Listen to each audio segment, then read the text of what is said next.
Okay, so this morning we are going to figure out how to calculate buyer's closing costs. So on the MLS website, up here we have calculators. You're going to want to hit on calculators up at the top and then closing cost estimator. Then create new, and here's where we will type in the buyer's information. For this example, we'll just put to be determined. Same thing for the seller and the property address. It won't let you proceed at the end without this top information filled in. So up at for the contract date, we'll just use today's date. And then for the closing date, we're going to go just about 30 days out, a little over that. We'll just put November 20th, 2019. For this example, we're going to assume that the purchase price is going to be $250,000 since that's about average sales price in our market. So for a purchase price around that range, we're going to put a $2,000 binder deposit down. And if the property is currently homestead exempt, then you're going to want to check that. And if the buyers are purchasing the property as their primary residence, then you're going to want to check homestead exemption. Depending on which financing the buyer is going to be using, you can choose from the drop-down menu here. For this example, we're just going to assume that they're going to use conventional financing. The purchase price is going to be $250,000. And we're going to say that they are going to put 20% down. If they're putting less than 20% down on a conventional or FHA loan, then there's going to be PMI associated with that loan, and so you're going to want to make sure that that box is checked to calculate PMI. That would mean that the buyer's loan amount on a $250,000 purchase with 20% down is going to be $200,000. The average interest rate right now is about 3.5% for a 30-year fix. The next few lines under this buyer section do not need to be filled out. And since we're only calculating the buyer's closing cost, we don't need to fill out anything for the seller section right there. This next miscellaneous section is going to be for your property taxes. You're going to want to hit look up and then select the area that the property is in.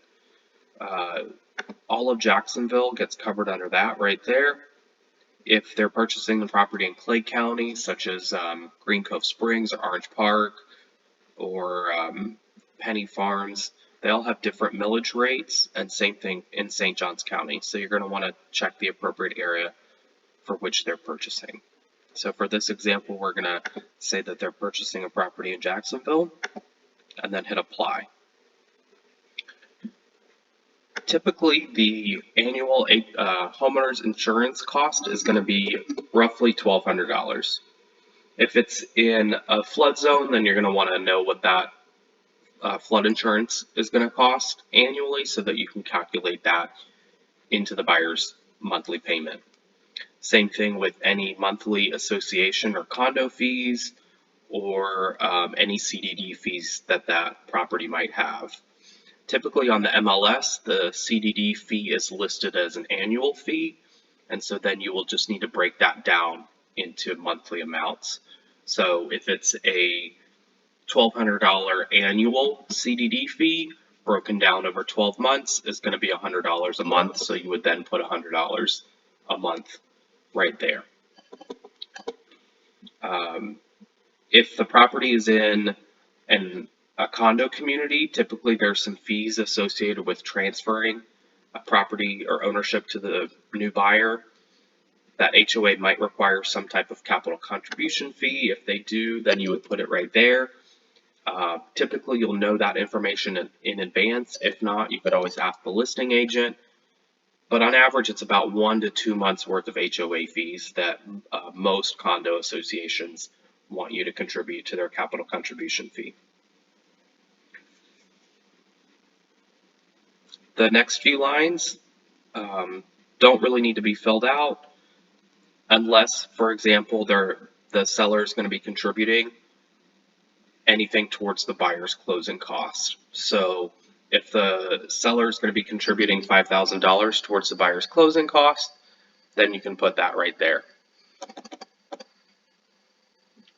The next miscellaneous charges or credits, typically you leave that blank as you're calculating costs for the buyer. This next section under additional charges or credits, these are mostly fees associated with getting a loan for the property. And they automatically are filled in for you. And so you really don't have to change anything too much on this next section right here. You can put the cost of the home inspection, but typically the home inspection is paid before closing, and since we're calculating the cost of the closing cost, then I usually just leave this blank and let the buyer know in advance what the home inspection is going to be.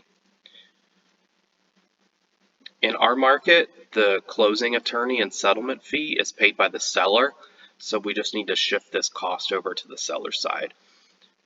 You can also just delete that amount, whatever is easiest, but as long as that mark over there is put on the seller side, it's not going to show up as a buyer's closing cost. If the brokerage that you work with has a transaction fee, you can put that there and then put that shift onto the buyer's side. And then if you hit See Report, it's going to calculate their monthly payment, and it's broken down into principal and interest. This is a $200,000 loan at 3.5% for 30 years. It's going to be $898 a month. Their hazard insurance is their homeowner's insurance. Their property taxes, that's the millage rate based on the purchase price of $250,000. This program usually overestimates the cost of the property taxes, but I'd rather overestimate and have the buyer not be surprised by anything when they make loan application and the fees come in actually higher than what you're estimating. And then that would mean that their total monthly payment would be $1,268. That's including homeowner's insurance, property taxes, and principal and interest. If you have any CDD fees or any monthly HOA fees, those would be calculated in there as well. But for this example, we're not going to be using that.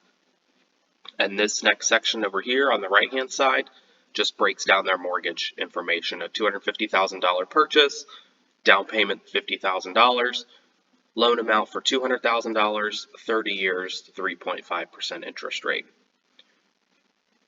This next section goes over all of your closing costs. And again, these are just fees mostly associated with taking out a mortgage on the property. So that means that the closing costs are going to be just a little over $2,800. It's not factoring in their prepaid items. So your prepaid items are going to be your homeowner's insurance, because you're going to have to pay for your homeowner's insurance 1 year in advance. So they're going to have to pay $1,200 at closing for a 12-month policy on their homeowner's insurance. They're also going to have prepaid interest on their loan, since we're going to be closing in the middle of the month. So you would have roughly $230 in interest, and that amount will vary depending on your closing date. Then if they're going to be setting up an escrow account, and most lenders require an escrow account to be set up, they need to have a few months worth of homeowner's insurance and property taxes already built into their escrow account, so that when those bills come due, there's enough money in that account for the lender to pay that on their behalf. So roughly 3 months worth of homeowner's insurance and 4 months worth of property taxes is going to be put into their escrow account. So your prepaid items are going to be just a little over $2,800. And that brings your total closing cost and prepaid items up to $5,670. So for a purchase price of $250,000, conventional financing, 20% down, closing costs are going to be about $5,600.